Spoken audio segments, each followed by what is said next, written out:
Greetings, St. Thomas the Apostle Faith Community. Come to you today on September 1st. So we're already into September. August is now a memory, and we're already in St. Thomas the Apostle School. I know is already into their third week, and many other schools are up and running now too. Just a few weeks from now, religious education will be beginning, and we're looking forward to our youth ministry kickoff. And this weekend, of course, is a very important weekend, as we have the first weekend of our September, and we'll be focusing in on some certain, as we've been doing, focusing on different ministries of the parish. We had our ministry fair last weekend. Thanks to all who stopped by for that, and certainly all those who helped make it happen. This weekend we're focusing on specific ministries that fall under the area of Christian service, Christian outreach, Christian community and fellowship. And a couple Bible passages come to mind. When I think of Christian service, I think of the passage from Matthew 25.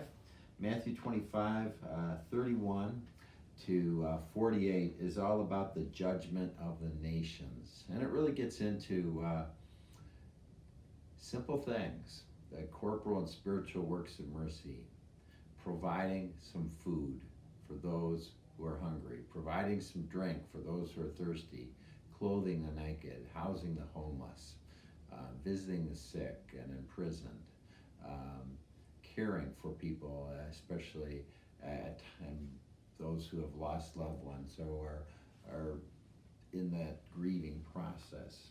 So just some of the ways, the corporal and spiritual works of mercy certainly encompass many of the ways that Jesus lived his teaching, and he calls us to do the same.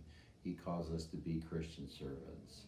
The other great example, of course, is at the Last Supper, where he washes his apostles' feet, and he said, "You must do the same. I have just given you an example, but I expect you to do the same." So the final judgment has a lot to do with how we get involved in Christian service. So certainly we want to do that as a faith community, and we acknowledge and thank all that are involved this weekend, and encourage others to consider these important ministries. Then Christian community, a passage that strikes me is from the Acts of the Apostles early on, and they were all about Christian community. But in Acts 4, actually it is, right at the beginning of Acts 4, verse 32, "The community of believers was of one heart and mind, and no one claimed that any of his possessions was his own, but they held everything in common."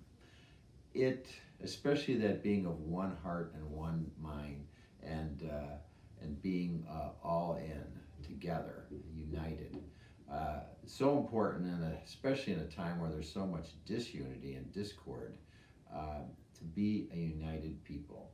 Not that the early apostles agreed on everything, not that we agree on everything, but still to be united in Christ.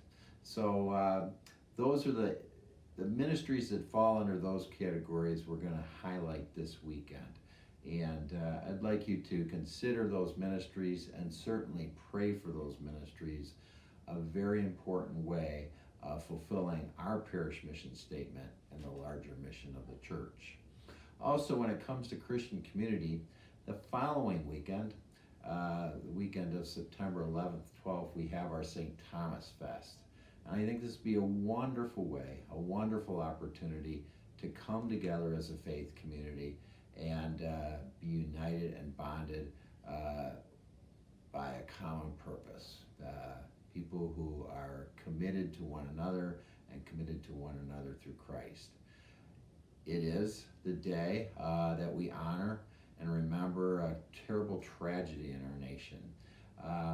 And I think we will have a special prayer that evening for that remembrance, but I think our just coming together is a way to say, you know, what happened 20 years ago, they didn't win. They did not defeat the things that we hold so dear, and our coming together is part of the way that we show that our faith lives on, our togetherness and our sense of unity lives on. They did not defeat us. And